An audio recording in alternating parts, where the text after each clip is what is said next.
To you I say, and to the rest in Thyatira, as many as do not have this doctrine, who have not known the depths of Satan, as they say, I will put on you no other burden, but hold fast what you have till I come.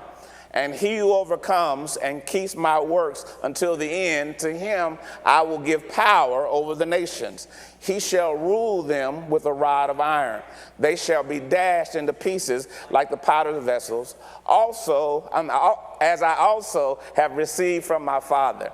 And I will give him the morning star. And he who has an ear, let him hear what the Spirit says to the churches. One of the things when we look at the seven churches of Asia Minor, if you've been following me along, you remember that when we talk about the seven churches of Asia Minor, we talk about seven churches that were located in the province of what they call Asia, or the lower part of Europe. And each one of these churches that we talk about, or that they talk about in the book of Revelations, it was a physiological church. It was a real church. It was a real space with real people and what have you. But it also represents a certain church age or church mentality. So when we talk about these churches, these seven churches, we talk about seven real churches, but we also talk about seven church ages, or seven ways that church people have thought.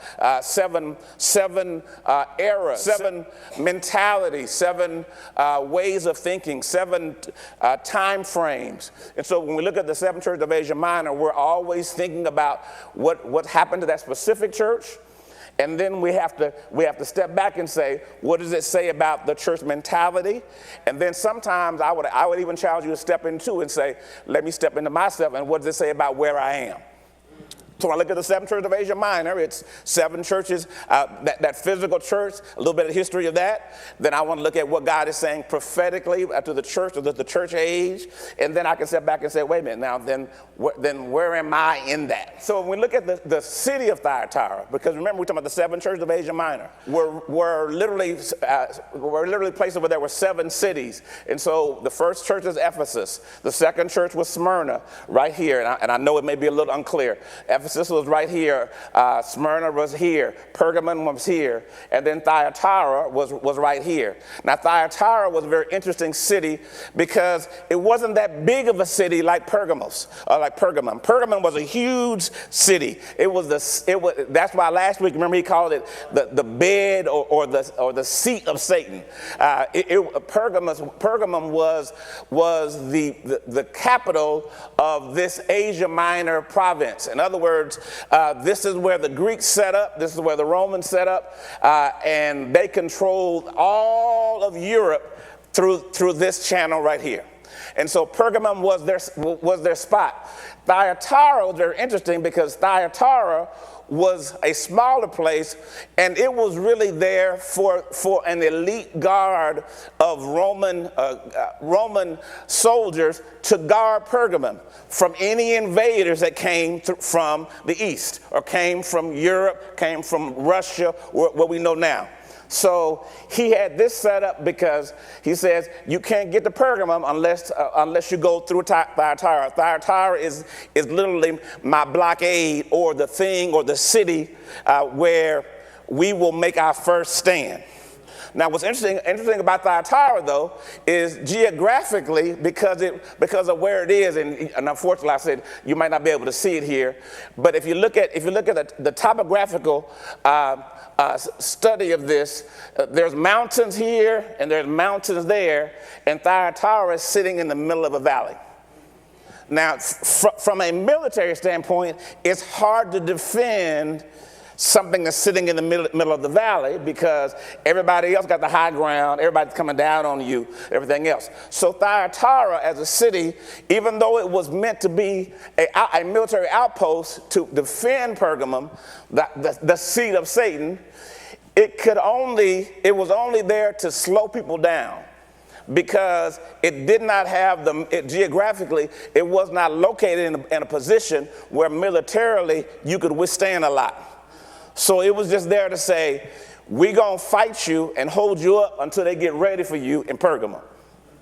So when we look at Thyatira, even in terms of our mentality, when you think about, spiritually, Thyatira is this place where it's like you can kind of go either way.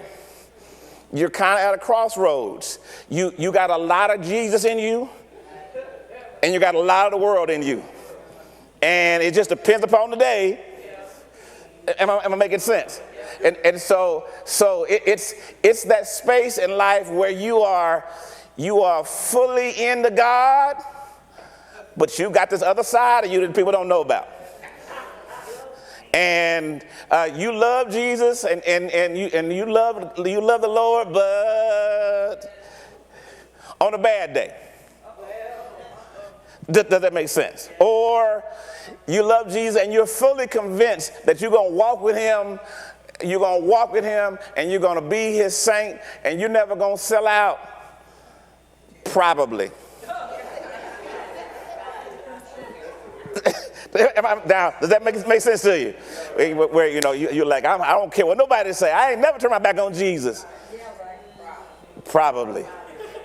So Pergamum or Thyatira is this place, this crossroads where you got some good stuff going on, but there's also some other stuff that's kind of floating in the back of your mind and your body and your head. So this Thyatira church was a great church on some levels because it had a lot of good stuff going on, but it also had a lot of bad stuff going on. So when you look at Thyatira, where it was located, there was a road where all the imperial mail went through. So Thyatira, you could not get information through the province without going through Thyatira. It is the interceptor, it's the crossroads, it's the place where all bad information goes and all good information. Does it make sense? But Thyatira even though it was a small town, it was noted for what we call the trade guilds. I mentioned them last week. The trade guilds were literally these trade unions where people could work, and if you were part of the trade union, you could get the benefits.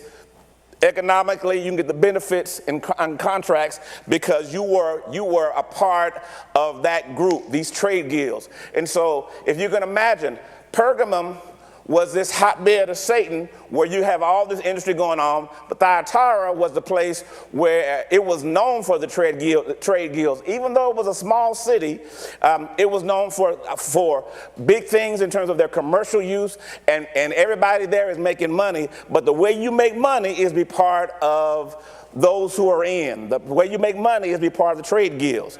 How do we know this is true? Dr. Moody, do you have any references? If you look at Acts 16, it mentions, Acts 16 verse 13, this is when Paul converted Lydia. On the Sabbath day, we went out to the city by the riverside where prayer was customarily made. And we sat down and spoke to women who met there. So Paul is hanging out, and they go on the Sabbath, they go down by the riverside where women of the city generally hang out. And so when he's there, he speaks to the women and he talks about Christ. Lydia, a certain woman named Lydia, heard us. So Lydia's there doing her thing, a woman of trade, a woman of commerce, and she is there fellowshipping, and she overhears the kingdom message. And when she hears it, it says this. Now it says a certain woman named Lydia heard us. She was a seller of purple from the city of Thyatira. I love this because a lot of times when we look at scripture, we don't see it, we don't make it make sense. So Thyatira was a city that was known for its purple dye and its purple fabric, wool, and its textile industry. And so in that area, people made a lot of money because they would bring some of the shellfish off the sea, and they would crush their shells and use some of the oil from their shells to make this purple ink or this purple dye. And then that purple dye they would use in the wool industry and make fine wool and fine fabrics that people would sell and make a lot of money off of.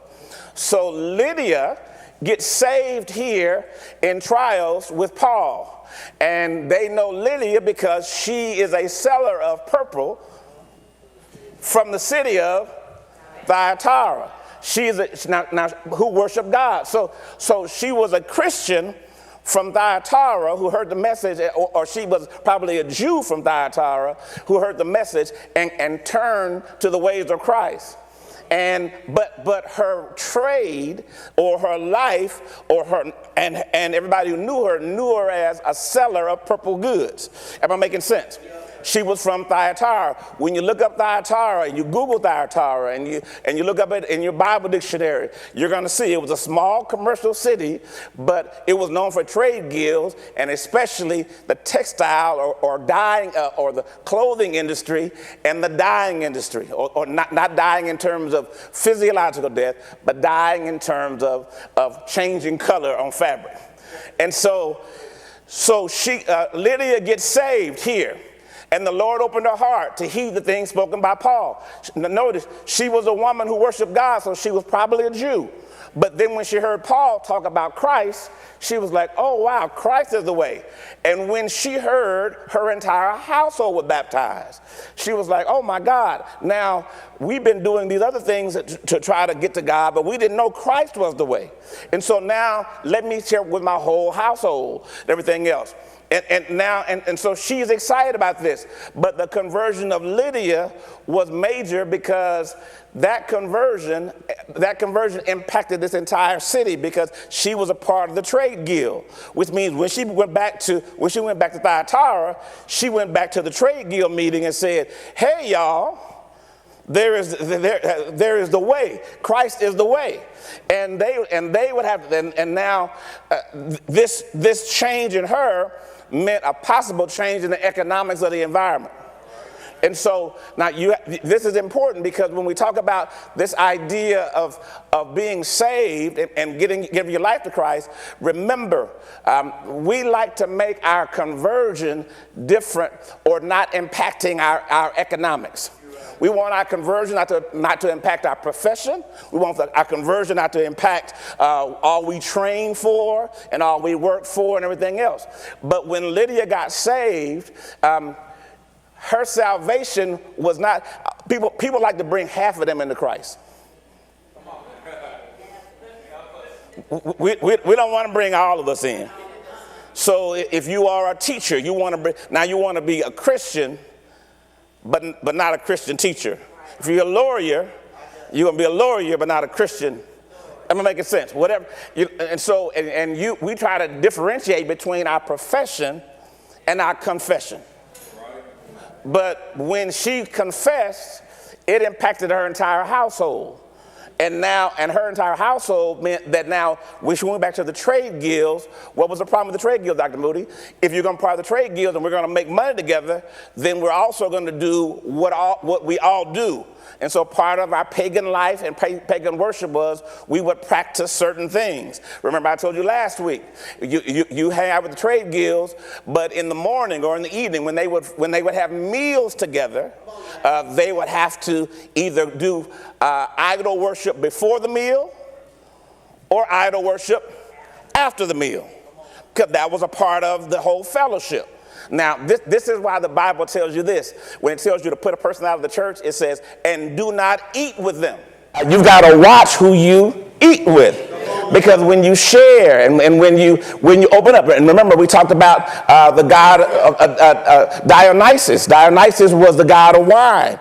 And remember that their thought was that part of the fellowship and part of the worship was you would fill yourself with the god.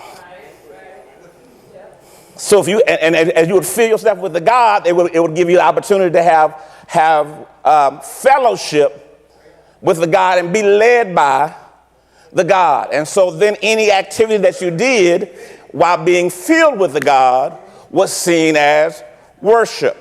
And so part of the paganism was drinking, revelry, and sexual acting out. I'm just going to leave it like that.